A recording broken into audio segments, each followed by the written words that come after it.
male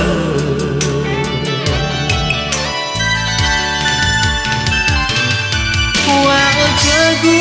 sino fuma oro isi bana uligu banaki hei rugi ba amate lesi mane ya uga le mana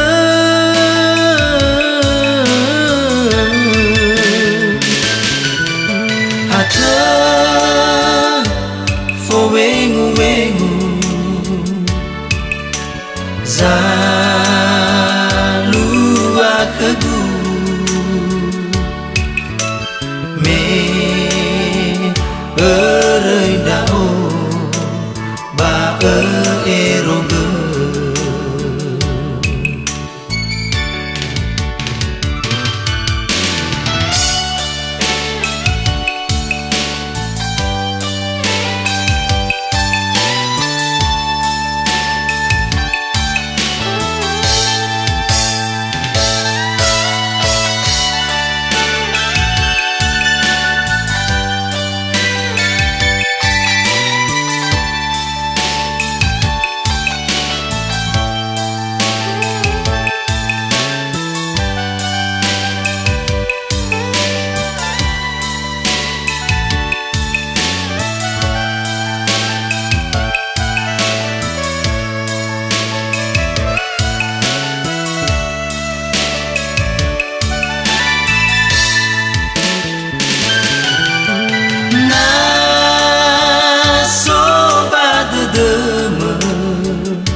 Mazuinale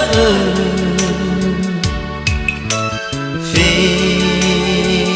hede makagu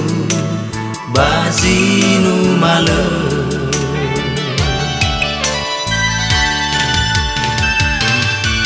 wa kagu sino fuma oro isi banya uligu banaki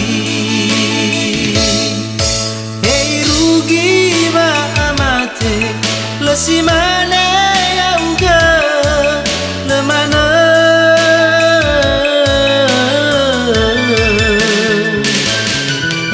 hata fo wengu wengu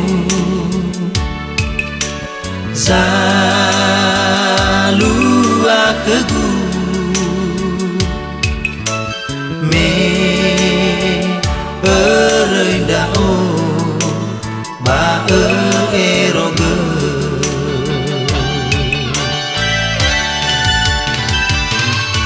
wa kagu sino fuma oro isi bana uligu banaki hei rugi ba amate lesi